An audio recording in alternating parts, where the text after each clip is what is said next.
बिस्मिल्लाहिर्रहमानिर्रहीम। मैं हूं अच्छा मलिक और आप देख रहे हैं मेरा यूट्यूब चैनल एचएससी प्रोफेशनल्स। आज की वीडियो में हम डिस्कस करेंगे अपने निबोश IG1 के चैप्टर नंबर 2 के element 2.2 which is about making the management system work the health and safety policy. आज हम डिस्कस करेंगे हेल्थ एंड सेफ्टी पॉलिसी को। प्रीवियस वीडियो में हमने जो है मैनेजमेंट सिस्टम पढ़ा था, जिसके अंदर हमने जो है PDCA साइकिल वगैरह को डिस्कस किया था। आज हम स्पेसिफिकली डिस्कस करेंगे पॉलिसी को कि बेसिकली मैनेजमेंट सिस्टम को वर्क करने के लिए जो उसके लिए बेस्ट एंड उसको चाहिए वो है हेल्थ एंड सेफ्टी पॉलिसी।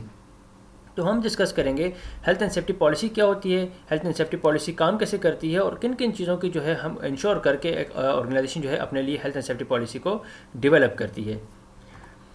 सबसे पहले इंट्रोडक्शन करते हैं कि पॉलिसी क्या है। पॉलिसी क्या है?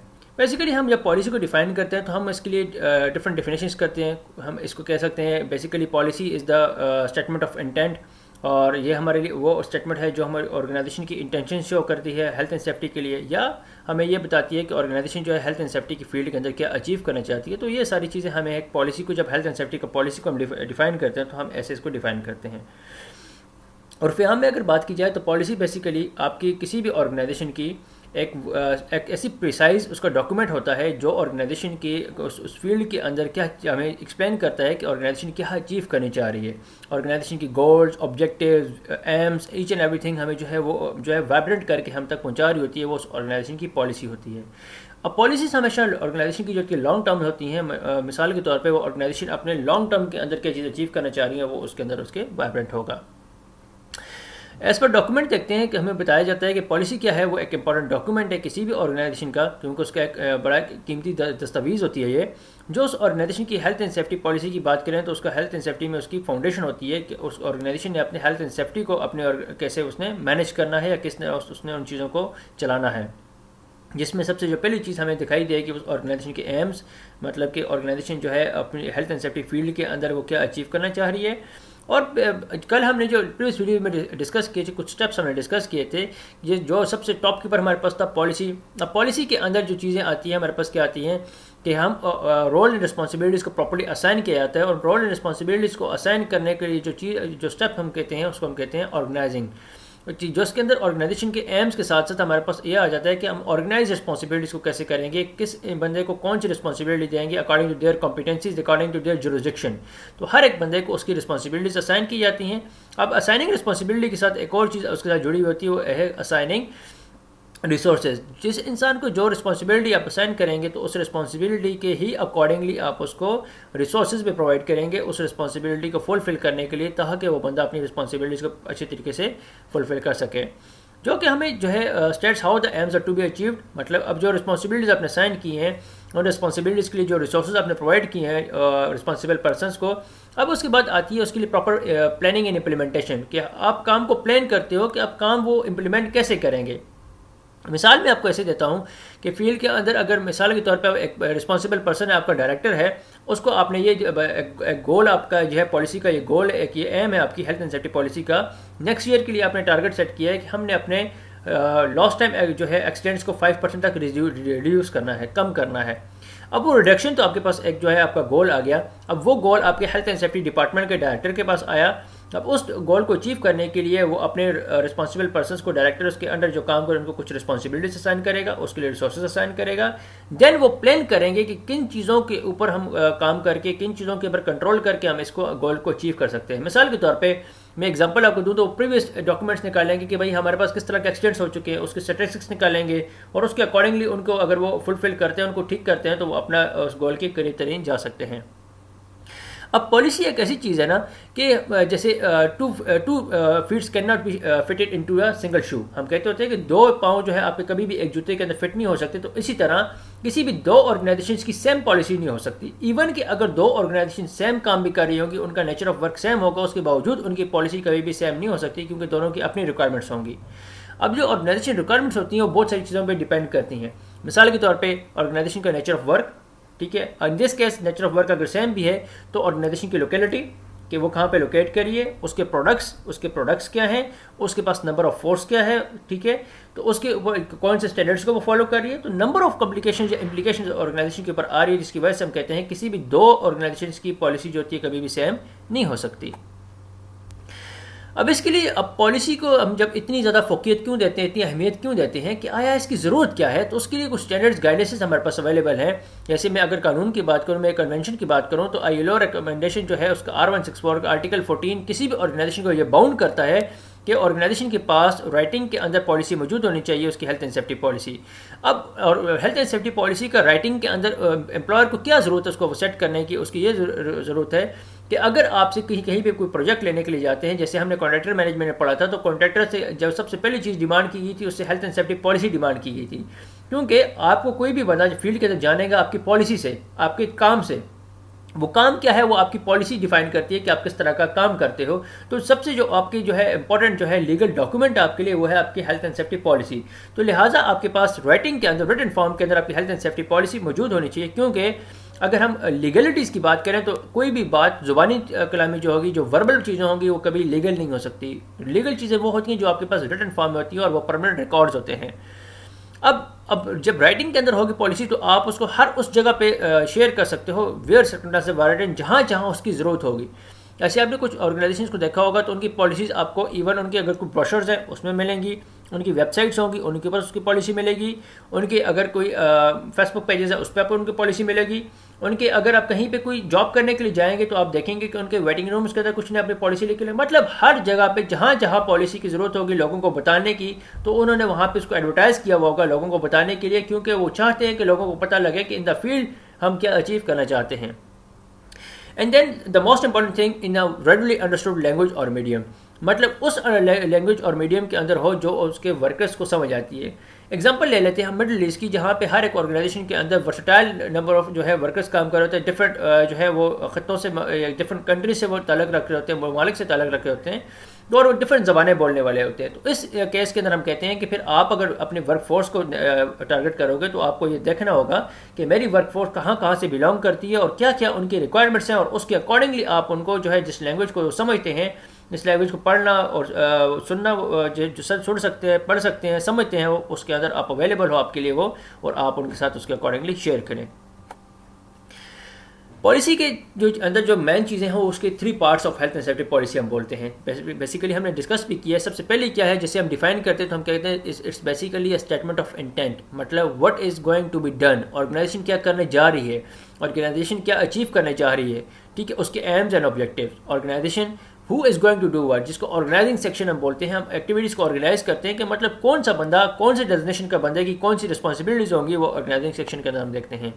Then arrangements, how they are going to do it, मतलब जिसमें हम प्लानिंग करते हैं और उनको रिसोर्सेज की प्रोविजंस करते हैं, वो हमारा आ जाता है अरेंजमेंट सेक्शन। उन एक्टिविटीज़ को फुलफिल करने के लिए जो हम उनके लिए अरेंजमेंट्स करते हैं। तो बेसिकली ये 3 जो है हमारे पास जो है पॉलिसी के इंपॉर्टेंट पार्ट्स है। इन 3 पार्ट्स के ऊपर ही आपकी पॉलिसी पूरी की पूरी वो डिवेलप्ड होती है। सबसे पहली बात तो हमने की कि पॉलिसी के अंदर general statement of intent. Now what is general statement of intent? अब जनरल स्टेटमेंट ऑफ इंटेंट हम पूरी की पूरी पॉलिसी को बोलते ही basically general statement of intent है। अब वो करती क्या है, हमारे ओवरऑल हमारे सेट करती है, क्या सेट करती है, एम्स एंड ऑब्जेक्टिव्स। अब ऑब्जेक्टिव्स जो होते हैं बेसिकली याद रखें हमेशा, वो आपके क्या होते हैं, वो डाइवर्स होते हैं, वो आपके वाइब्रेंट होते हैं, वो आपके जो होते हैं वसी होते हैं, ठीक है। अब आपके जो वसी आपका ऑब्जेक्टिव है, जो आपका एम है, उसको जो है हम जब करते हैं उसको श्रिंक करते हैं, तो उसको हम छोटे छोटे ऑब्जेक्टिव्स के अंदर अपने बड़े ऑब्जेक्टिव्स को हम डिवाइड करते हैं ताकि उसको बेहतर तरीके से हम फुलफिल कर सकें, अचीव कर सकें। देन आपकी पॉलिसी हमेशा उस मद्देनज़र रखती है लॉज को, रेगुलेशंस को, क्योंकि उसने कंप्लायंस करना है लॉ के साथ। किसी भी लॉ की नॉन कंप्लायंस जो है वो नहीं चाहते। कोई भी ऑर्गेनाइजेशन अगर नॉन कंप्लायंस होगी तो इस सूरत में जो है ऑर्गेनाइजेशन को जो है वहाँ पे प्रोसिक्यूट किया जा सकता है। तो पॉलिसी डेवलप करते हुए सबसे पहले ऑर्गेनाइजेशन अपने ऊपर इम्प्लीकेशंस देखते हैं कि कौन सा कानून हमारे ऊपर जो है वो लागू होता है, और उसके अकॉर्डिंगली वो पॉलिसी को डिज़ाइन करते हैं।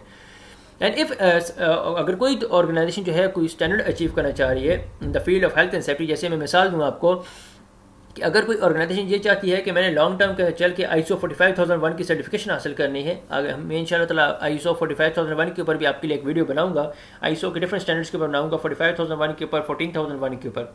अगर वो चाहते हैं कि मैंने ISO 45001 की सर्टिफिकेशन हमने लेनी है, which is health and safety की जो आपकी सर्टिफिकेशन है, बेसिकली वो हेल्थ एंड सेफ्टी की सर्टिफिकेशन है ये। अच्छा, अब वो चाहते हैं कि उन्हें उसके लिए कुछ स्टैंडर्ड्स फॉलो करने हैं, तो वो अगर चाहते हैं उस स्टैंडर्ड्स को अचीव करना, तो वो अपने पॉलिसी के अंदर उस चीज़ को जो है वाइब्रेंट करेंगे, उसके अंदर उस चीज़ को मद्देनजर रखेंगे। Than remind workers at all level of the responsibilities, हमने दूसरा सेक्शन पढ़ा ऑर्गेनाइजिंग, उसमें हमने यही चीज़ देखी कि आप रिस्पॉन्सिबिलिटीज़ असाइन करते हैं, वर्कर्स को असाइन करते हैं रिस्पॉन्सिबिलिटीज से, एक तो ब्लेम कल्चर खत्म हो जाता है और एक ऑर्गेनाइजेशन स्ट्रक्चर डेवलप हो जाता है आपका, वो आ गया इसमें। और पॉलिसी डेवलप करने के लिए भी आप याद रखें कोई सिंगल पर्सन की अप्रोच नहीं है, basically it's a team based approach and your higher authorities will be involve in the किसके अंदर इन्वॉल्व होंगी, वो पॉलिसी को बनाने में।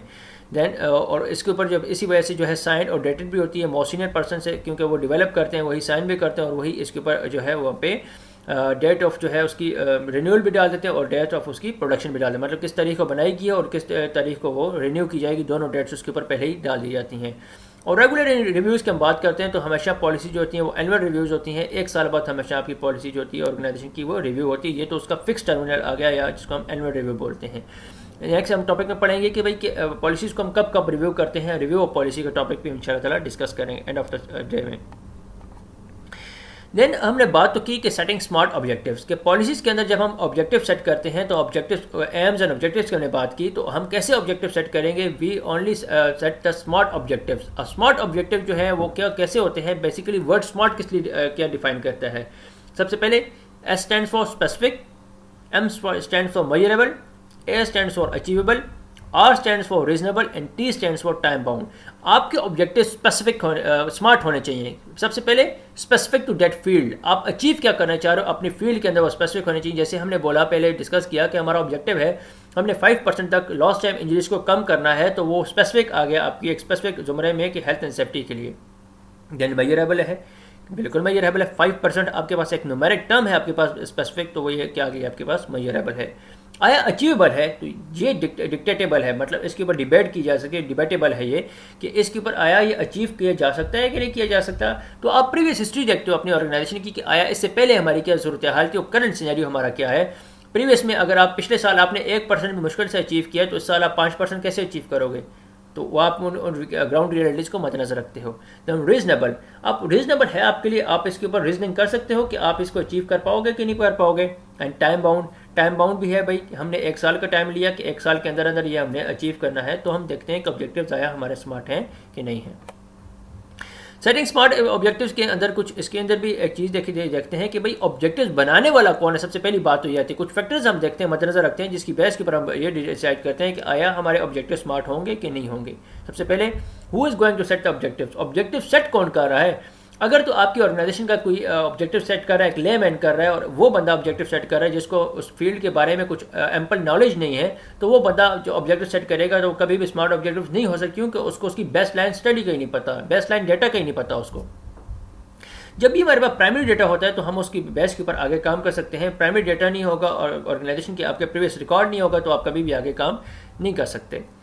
Now how objective will be set at each functional level, अब जितने भी फंक्शन लेवल है ऑर्गेनाइजेशन के, उसके ऊपर ऑब्जेक्टिव्स को कैसे सेट किया जाएगा, मतलब रोल एंड रिस्पॉन्सिबिलिटीज को कैसे साइन करेंगे और हर बंदे को आप ऑब्जेक्टिव्स को किस तरह से डिवाइड करके उन्हें प्रोवाइड करेंगे।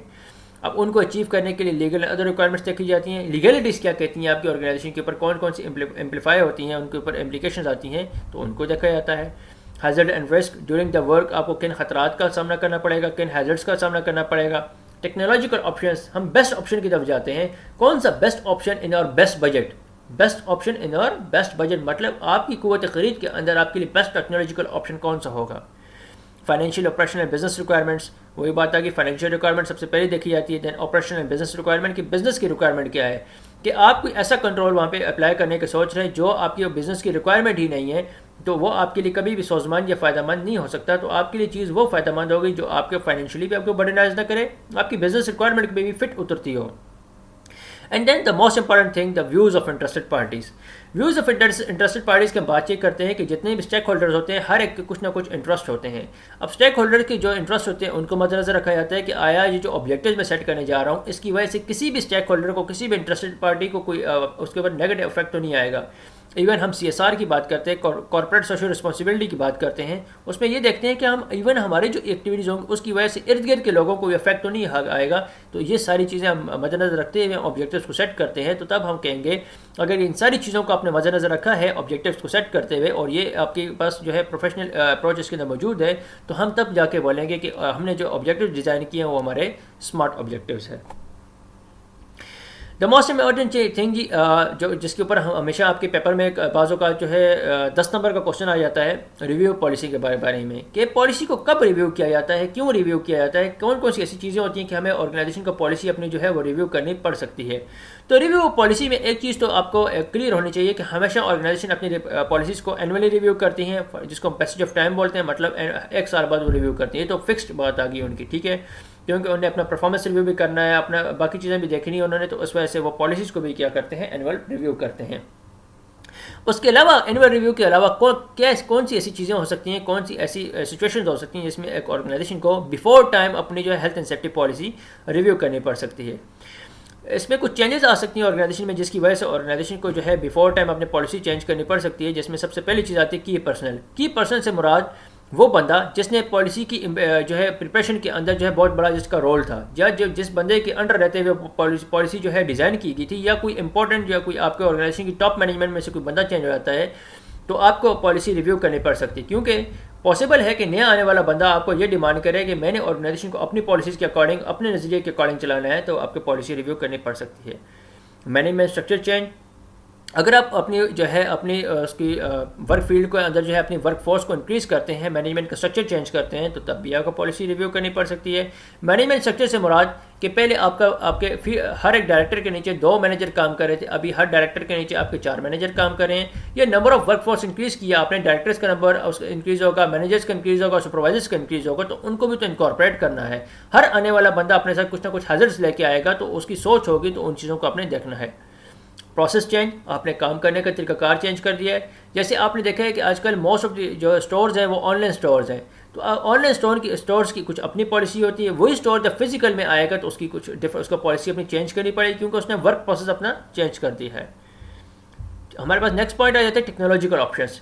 टेक्नोलॉजी की बात जब हम करते हैं, तो जब भी टेक्नोलॉजी के अंदर कोई अपडेट आता है, तो आपको उसके अकॉर्डिंग फिर पॉलिसी रिव्यू करनी पड़ती है, क्योंकि अपने देखिए रिस्पॉन्सिबल पर्सनस हमने देखे पॉलिसी के अंदर सेट करने हैं, तो टेक्नोलॉजिकल ऑप्शंस के साथ आपको जो है न्यू पर्सनस की हायरिंग करनी पड़ेगी, और उसके अकॉर्डिंग भी आपको देखना पड़ेगा। लेजिस्लेशन, आपकी ऑर्गेनाइजेशन के ऊपर जो इम्प्लीकेशंस आती हैं कानून की, वो कानून में कोई रद्द-बदल आ गया, कुछ स्टैंडर्ड में चेंज आ गया, देन आपको पॉलिसी रिव्यू करनी पड़ेगी। मोस्ट इंपॉर्टेंट चीज आपके पास फॉलोइंग एन इंसिडेंट या और एक्सीडेंट, अगर आपके पास कोई हादसा रुनमा हो जाता है, even it's a near miss, even it's accident, even it's a catastrophic accident, कोई भी किसी भी तरह का हादसा रुनमा होता है, तो हादसा रुनमा होने की वजह से भी आपको अपनी पॉलिसी रिव्यू करनी पड़ सकती है। क्योंकि आपने जब हेल्थ एंड सेफ्टी पॉलिसी अपनी डेवलप की थी, तो उसके अंदर कुछ आपने जो है प्रोसीजर्स को डेवलप किया था, वो प्रोसीजर्स जो है इसका मतलब है कि वो ठीक नहीं है, तब आपके पास हादसा जो है रुनमा हो रहे हैं। As a result of enforcement action, अब इन्फोर्समेंट एक्शन कई वजह से हो सकते हैं। अगर आपने किसी लेजिस्लेशन को तोड़ा है, किसी कानून की खिलाफ वर्जी की है, कोई हादसा आपके पास हुआ है, ठीक है, या आपने कोई जो है कोई सिविल क्लेम किया है, या क्राइम किया, सिविल क्राइम आपने किया है, तो इन सारी सूरतों में आपके ऊपर इन्फोर्समेंट एक्शन हो सकता है, और वो सारे ब्रीच ऑफ लॉ के अंदर आएंगी, तो वो भी आपकी पॉलिसी के रिव्यू की वजह बन सकती है। आफ्टर एन ऑडिट, आपकी ऑर्गेनाइजेशन का हेल्थ एंड सेफ्टी ऑडिट किया गया है, और हेल्थ एंड सेफ्टी ऑडिट के अंदर कोई बहुत बड़ी जो है वहाँ पे मसाइल आपके सामने उजागर हुए हैं, जिसकी वजह से आपको ये लगता है कि मेरी पॉलिसी एफिशिएंट नहीं है, और मुझे अपनी पॉलिसी के अंदर कुछ सीरियस चेंजेस आने की ज़रूरत है। हम हेल्थ एंड सेफ्टी ऑडिट इंशाल्लाह ताला डिस्कस करेंगे। आफ्टर वर्कर कंसल्टेशन, वर्कर को कंसल्ट करने के बाद कुछ सीरियस इश्यूज आपके सामने आए हैं, जिनको आपको ये लगता है कि इन इश्यूज़ को जो है अंडर कंसल्टेशन लेना आपके लिए इंतहाई ज़रूरी है। अगर आप इन्हें अंडर कंसल्टेशन नहीं लेंगे, तो आपकी ऑर्गेनाइजेशन को इससे ज़्यादा नुकसान उठाना पड़ सकता है। तो ये हमारे पास वजूहत हैं जिनकी वजह से हम अपनी पॉलिसी को रिव्यू करने में, कोई भी ऑर्गेनाइजेशन बिफोर टाइम जो है वो उसके ऊपर बाउंड हो जाती है। इसके अलावा भी कई एक रीजन हो सकते हैं। जनरली मैं अगर बात करूँ, तो अगर आपको ये लगता है कि कोई भी मैनेजरियल इशू आपको अगर आ रहा है ऑर्गेनाइजेशन में, क्योंकि मैनेजरियल इश्यूज़ को जो लीड कर रही होगी वो चीज़, वो आपकी पॉलिसी कर रही होगी, क्योंकि बेस्ट लाइन उसके लिए क्या है, आपकी हेल्थ एंड सेफ्टी पॉलिसी है। तो हेल्थ एंड सेफ्टी के ज़ुमरे में अगर आपको कोई भी मैनेजरियल इशू आ रहा है, वो किसी भी तरह का है, तो वो आपकी हेल्थ एंड सेफ्टी पॉलिसी के रिव्यू का जो है वो वजह बन सकती है। और लास्ट जो है हमारे पास passage of time. For example annually, ये आपको पहले ही बता चुका हूँ, क्योंकि पॉलिसीज़ के जो गोल्स और ऑब्जेक्टिव हम सेट करते हैं वो एनुअल करते हैं, हम एक साल के लिए सेट करते हैं, तो लिहाजा एक साल बाद हमने परफॉर्मेंस रिव्यू करना होता है और अपने पॉलिसी को भी रिव्यू उसके अकॉर्डिंगली फिर करना होता है, उसको भी अपडेट करना होता है। होपफुली जी आज का टॉपिक आपको अच्छे से समझ आया होगा, जिसमें हमने डिस्कस किया, जनरली हमने पॉलिसी के बारे में बात की है कि पॉलिसी क्या होती है, और हमने डिस्कस किया है कि पॉलिसी को कब रिव्यू किया जाता है। नेक्स्ट वीडियो में इंशाल्लाह ताला नेक्स्ट टॉपिक के साथ चैप्टर नंबर 3 स्टार्ट करेंगे, मिलेंगे, तब तक के लिए अल्लाह हाफ़िज़।